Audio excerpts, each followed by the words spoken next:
și de frumoasa mea nevastă. Asta nu-i viață dacă n-ai acasă copii.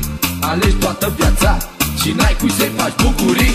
Vin acasă cu drag la nevastă și băiat și sunt tare fericit, femeie, eu sunt iubit. Eu vin acasă cu drag la nevastă și băiat și sunt tare fericit, femeie, eu sunt iubit.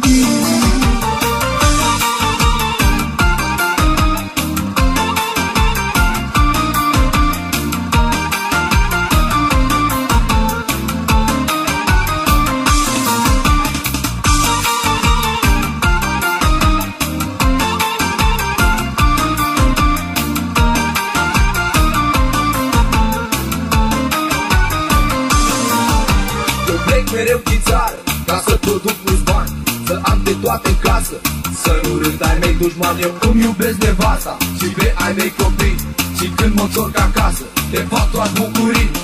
Eu vin acasă cu drag